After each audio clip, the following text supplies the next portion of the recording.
मैं आपको बताऊंगा कि 3 mistakes that you should avoid while coming to any of the foreign country for studying.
हाँ जी भाई, तो आज हम लोग बात करने वाले हैं कि जब आप में से कोई अगर अब्रॉड आना चाहता है तो अब्रॉड आते टाइम आपको क्या क्या गलतियां नहीं करनी है। ये बहुत ही सिली मिस्टेक्स हैं जो हर कोई करता है, क्योंकि फर्स्ट एक्सपीरियंस में आप हर चीज़ सही नहीं कर सकते। ठीक है, बहुत सी चीज़ें आपको पता नहीं होती, वो ड्यूरिंग द प्रोसेस आपको पता चलती हैं। जैसे मैं जब यहाँ पे आया था तो बहुत सी चीज़ें हमारे वो फ्रेंड्स सर्कल में बहुत से लोग जाते हैं, तो वो भी आपको उतना डीपली नहीं बताते हैं कई बार, क्योंकि उनको भी नॉलेज नहीं होती। कई बार वो फ्री ऑफ द माइंड होते हैं कि एजेंट जो कर रहा है ठीक है, हमें नहीं मतलब।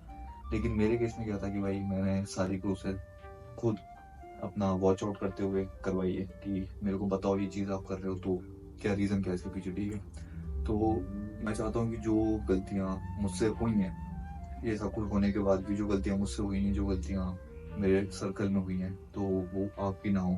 इन गलतियों से भाई आप भी कुछ सीखो। तो शुरू करते हैं भाई बिना किसी देरी के। और मैं आपको बताऊंगा कि 3 mistakes that you should avoid while coming to any of the foreign country for studying for for all your visa processes। ठीक है, तो पहली चीज़ जो है, ये मैंने भाई अपना नोट बना रखा है, अगर आपको दिख रहा हो तो इसको मैं पॉइंट वाइज बताऊंगा। पॉइंट कुछ ऊपर नीचे हो सकते हैं, बट आप ध्यान रखना ये सारे पॉइंट। ठीक है, कुछ अगर मिस हो जाए तो भाई, अगर आप में से कोई बंदा यहाँ पे आ रखा है तो वो आप कमेंट सेक्शन में मेंशन कर दो। उससे भाई क्या होगा कि कोई बंदा आ रहा होगा, अगर वो कमेंट सेक्शन खोल के देखेगा तो जो मुझसे मिस हुआ है वो अगर आप मेंशन कर दोगे तो उसको पता लग जाएगा, तो उसकी हेल्प हो जाएगी। वीडियो का मोटिव है उसकी हेल्प करना। ठीक है, तो पहली चीज़ है भाई, चूज योर एजेंट वाइजली। इसमें क्या सीन है, आप उसी एजेंट से अपनी फाइल लगवाओ जिसको आप पर्सनली जानते हो। पर्सनली नहीं जानते हो तो आपके किसी रिलेटिव या किसी फ्रेंड सर्कल के थ्रू आप मतलब, और आपके साथ वो कुछ गलत करता है, पहली चीज तो अगर वो आपके किसी पर्सनल रिलेशन में होगा तो गलत होगा नहीं। अगर आपके साथ वो कुछ गलत करता है तो आप वो चीज रिवर्स करवा पाओ। ठीक है, ये चीज आपको ध्यान रखनी है किसी भी एजेंट को अपनी फाइल देते टाइम, कि वो आपके साथ गलत ना करें। तो चूज योर एजेंट वाइजली। दूसरा है भाई कि जो कोर्स आप चूज कर रहे हो वो कोर्स आप चूज करो। ये नहीं हो कि आप वहां गए हो एजेंट के पास। फॉर एग्जांपल अगर मेरे पास कोई आता है, वो मेरे से कहता है कि सर जी मैंने यूके जाना है फॉर एग्जांपल, तो आप मेरे को यूके भेज दो। तो वो मेरे पास आएगा, मैं उसे बताऊंगा कि ये 4-5 यूनिवर्सिटी हैं जिनसे मेरा कमीशन टाई अप है। ठीक है, और मैं आपका इसमें करवा दूंगा। तो ऑब्वियसली मैं फिर आपको वो कोर्स दिलवाऊंगा जो यूनिवर्सिटी मुझसे डिमांड करेगी कि हमारा ये कोर्स जो है इसमें बहुत कम बच्चे एडमिशन लेते हैं, आप इस कोर्स में बच्चे भिजवाइए, हम आपको इस हिसाब से कमीशन देंगे। वो अलग चीज़ है कमीशन वाली। वो यूनिवर्सिटी चाहिए कि आप उसमें एडमिशन करो। ठीक है, यूनिवर्सिटी चाहे या एजेंट चाहे, दोनों सेम चीज़ है। तो आप कोर्स वो लो जो आप समझते हो कि मैं ये वहाँ जाके पढ़ना चाहता हूँ या मैं पढ़ लूंगा। ठीक है, आप कोई भी ऐसा कोर्स चूज ना करो जो एजेंट आपको एडवाइस कर रहा है कि ये आप ले लो, और जैसे आप कॉमर्स स्ट्रीम से हो तो अब ये ले लो, अब ये आके ये पढ़ लो। ठीक है, ऐसा नहीं करना है हमें। आप अब्रॉड भाई आओगे एटलीस्ट भाई आप 2 से 3 साल रहोगे, मास्टर्स करने आओगे तो एटलीस्ट 1 साल रहोगे। तो उस ड्यूरेशन बहुत लंबा होता है, सुनने में लगता है कि 365 दिन है। तो आपको पता होना चाहिए कि मैं वहाँ पे क्या पढ़ने जा रहा हूँ। एटलीस्ट एग्जाम अगर आपका होगा तो आपको क्या लिखना है वहाँ पे, ठीक है। क्योंकि कई बार क्या होता है आपकी क्लासेस मिस हो जाएंगी, कुछ बच्चे यहाँ पे सिर्फ काम करने आते हैं तो वो यूनिवर्सिटी नहीं जाते, लेकिन उनके एग्जाम पड़ जाते हैं। तो ऑप्शन नहीं है फिर भाई आपके पास, फिर आपको यूनिवर्सिटी छोड़नी पड़ेगी, या फिर जो और चीज़ें होती हैं, इलीगल चीज़ें जो होती है, वो मैं भी यहाँ पे डिस्क्राइब नहीं करना चाहूँगा। लेकिन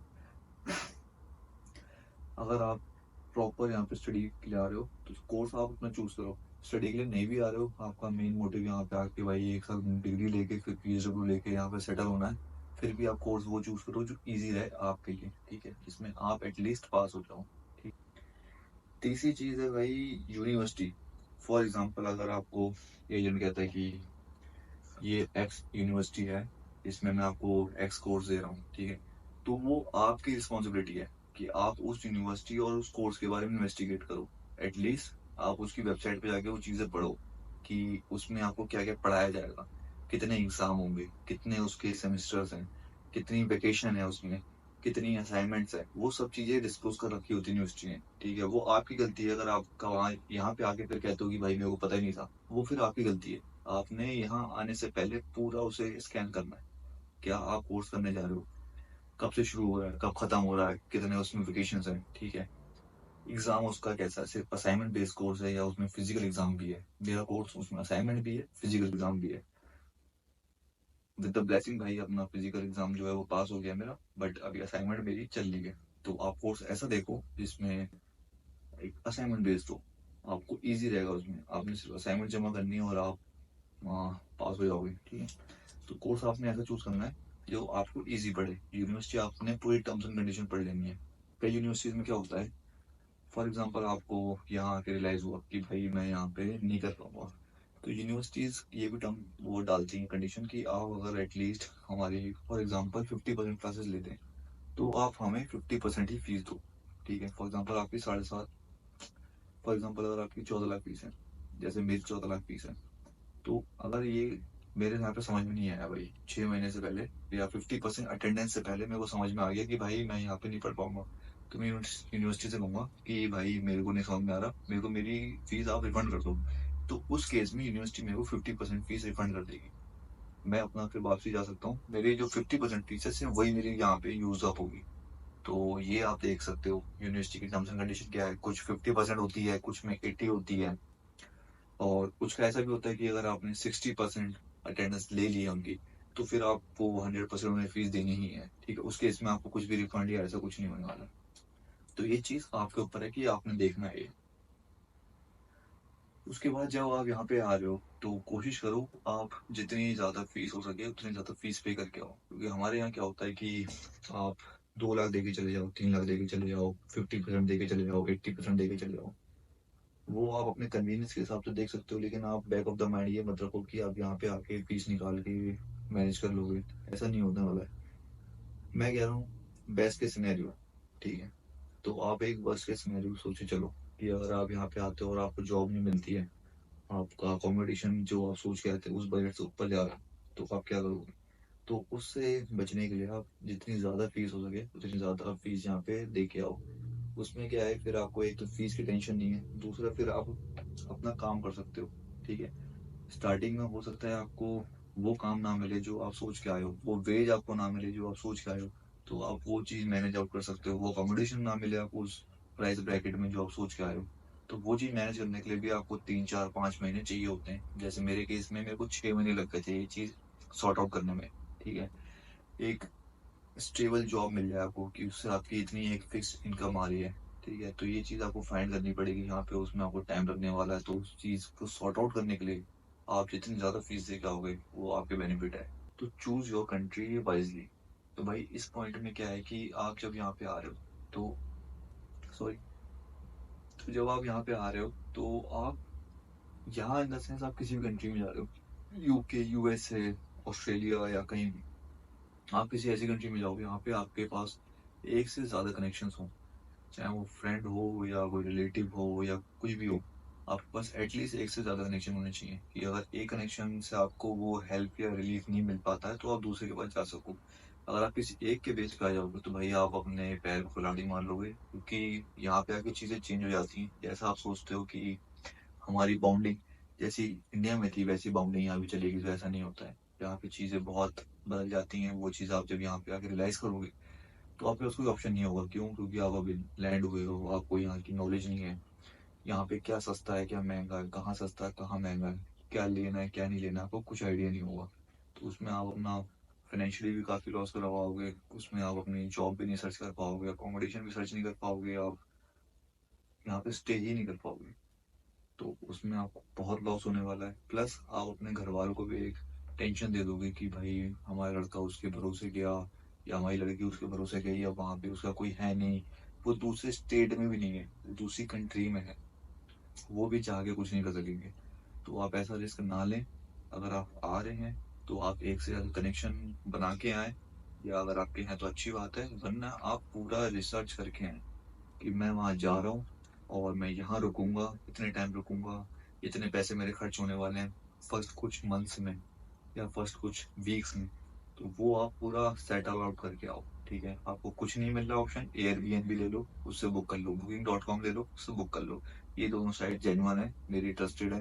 आप स्पॉन्सर नहीं है कुछ भी, पर आपको अगर एक वो चाहिए कि मेरे को तुरंत आके रुकना है, आप अगर ऐसे फिजिकली भी किसी होटल पे आओगे तो वो आपको एक्सपेंसिव पड़ने वाला है। तो आप booking.com से या एयरबीएनबी कर लो, तो आपको एक वीक का या 10 दिन का या जो भी आप कंफर्टेबल लगे आपको उतना आप लोग रुक सकते हो। ओके, अगला पॉइंट है कि आप ड्यूरिंग द प्रोसेस लोग क्या करते हैं कि एजेंट के ऊपर छोड़ देते हैं।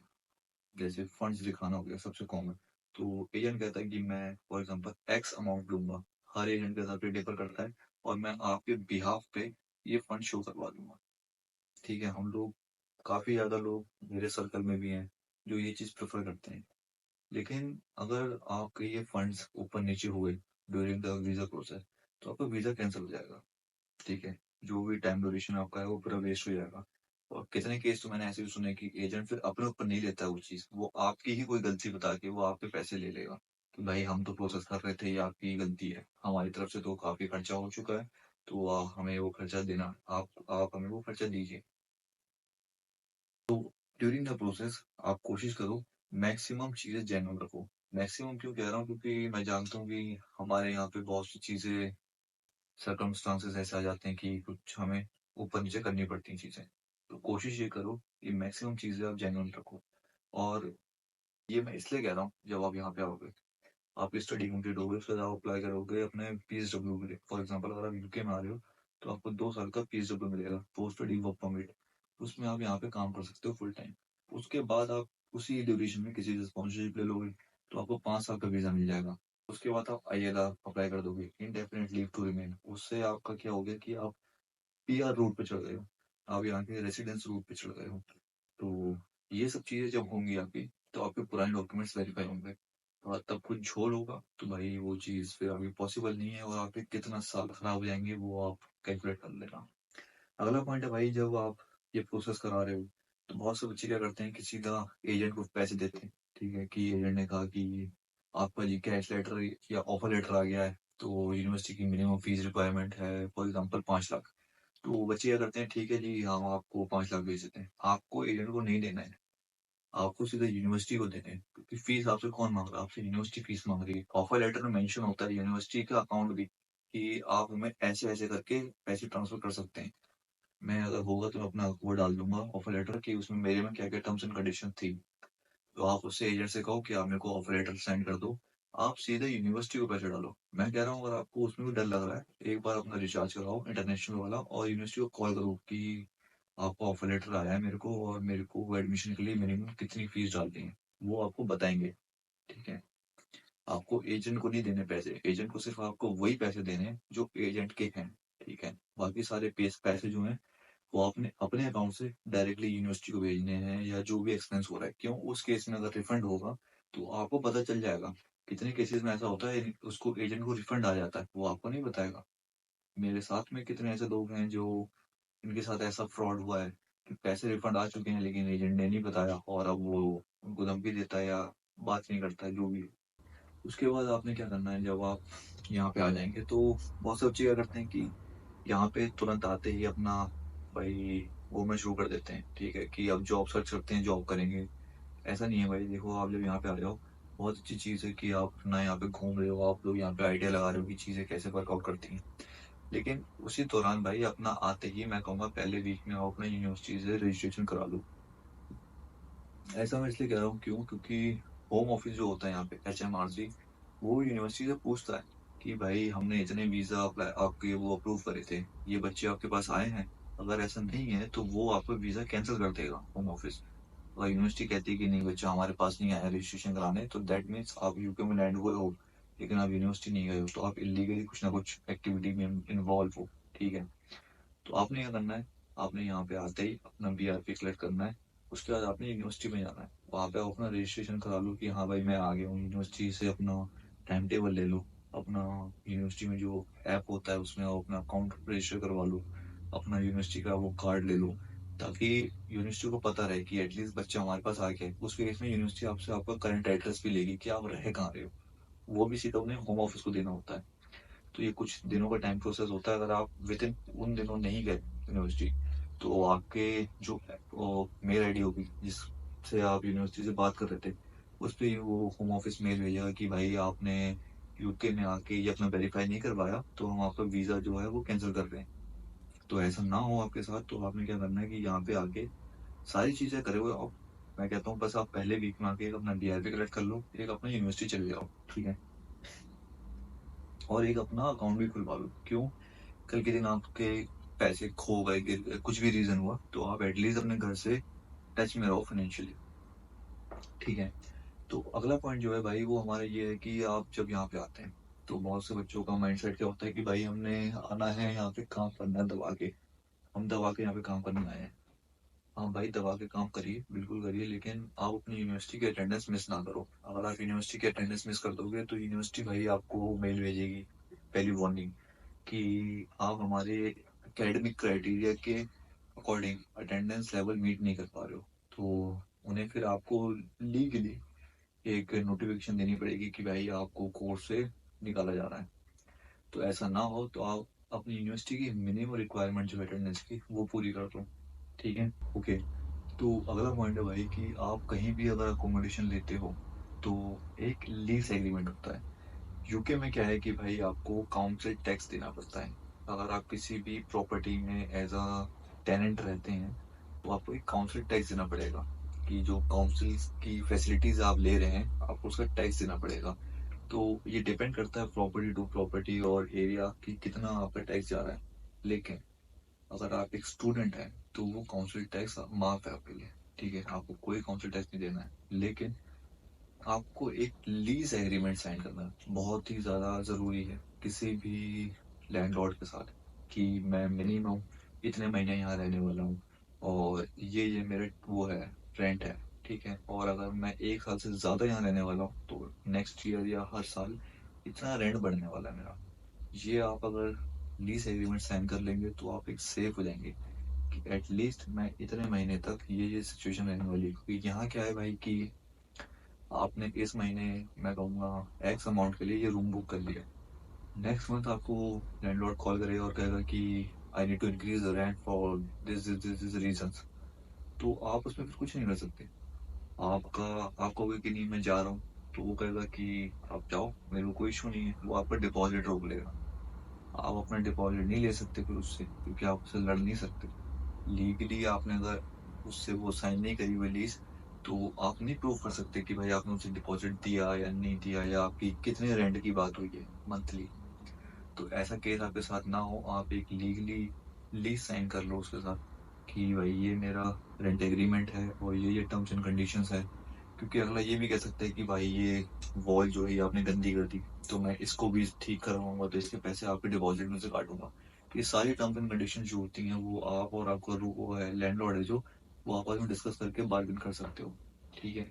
तो आप कहीं भी रह रहे हो, आप अपना एक लीज एग्रीमेंट साइन कर लेना। अगला पॉइंट है भाई, अगर आप, मैं कहता हूँ कि फॉर एग्जांपल आप एक कैश इन हैंड जॉब कर रहे हो, तो ऑब्वियस सी बात है आपको पैसे कैश में मिलेंगे। तो आपने वो जो कैश के पैसे हैं वो रेगुलरली अपने किसी भी बैंक अकाउंट में जमा नहीं कराने हैं। क्यों, यहाँ पे क्या है कि आपका बैंक अकाउंट बैंक कभी भी फ्रीज़ कर देगा और आपसे पूछ लेगा कि ये जो आप कैश डिपॉजिट कर रहे हो ये सोर्स कहाँ से कर रहे हो आप, आपके पास ये कैश आ कहाँ से रहा है। ऐसा मेरे एक दोस्त के साथ हुआ था, उसने कुछ 5,000 पाउंड अपने अकाउंट में डाले थे, तो उसका अकाउंट फ्रीज़ कर दिया था। तो बैंक ने उसे नोटिफिकेशन दिया कि भाई ये आपका अकाउंट हम फ्रीज़ कर रहे हैं, आप हमें इसके पीछे का सोर्सेज बताइए कि ये पैसे आपके पास कहाँ से आए। तो मैं कहूँगा पहली चीज़, आप कैश में जॉब नहीं करो, सीधा डिपोर्ट हो जाओगे अगर पड़ गए तो। अगर किसी भी रीज़न से आप कर रहे हो या नहीं कर रहे हो मेरे को नहीं पता, अगर आप कैश डाल रहे हो अकाउंट में तो भाई थोड़ा सोच समझ के डालो, लिमिटेड पैसे डालो, और कोशिश करो कि आप किसी ऐसे बैंक में अकाउंट खोलो जो ये चीज़ अलाउ करता हो, जो आपका अकाउंट फ्रीज़ ना करे। ठीक है, जब आप यहाँ पे आ जाओगे फॉर एग्जांपल यूके में, तो ऐसे भी कुछ बैंक्स हैं जो इस चीज़ में आपको फ्रीडम देते हैं। आई होप भाई ये चीज़ें कुछ क्लियर हुई होंगी आप लोगों को। ये बहुत ही स्लिम मिस्टेक्स हैं जो यहाँ पे बच्चे आके करते हैं कि, तो ये गलतियाँ आप ना करो, क्योंकि कितनों का मैंने देखा कि वीज़ा भी कैंसिल हुए हैं। जब आप इतने पैसे लगा के आ ही रहे हो तो ये छोटी मोटी गलतियाँ ना करो, क्योंकि इससे फिर आप समझ सकते हो कि क्या क्या दिक्कतें आपको फेस करनी पड़ेंगी। इसमें बहुत सी चीज़ें ऐसी हैं जो मैंने कहीं से, ऐसा नहीं है कि टिप टाप के आपको बता रहा हूँ, ये वो चीज़ें हैं जो मैंने अपने खुद फील करी हैं जब से मैं यहाँ पे आया हूँ। ठीक है, तो आप कोशिश करो कि ये गलतियाँ आप अपना ध्यान रखो ड्यूरिंग द प्रोसेस या आफ्टर द प्रोसेस, दोनों चीज़ें इसमें मैंने बताई हुई हैं। ड्यूरिंग द प्रोसेस भी आपको क्या गलतियाँ नहीं करनी है, आफ्टर द प्रोसेस भी आपको क्या गलतियाँ नहीं करनी है। और ठीक है भाई, ये सब चीज़ें हैं। बाकी अगर आपको ये वीडियो समझ में आई हो तो भाई लाइक शेयर कमेंट सब्सक्राइब। कोई डाउट हो आप अपना कमेंट कर दो, और आपका कोई फ्रेंड अगर आने वाला है यहाँ पे तो आप उसको ये शेयर कर दो। बाकी मिलते हैं भाई अगली वीडियो में।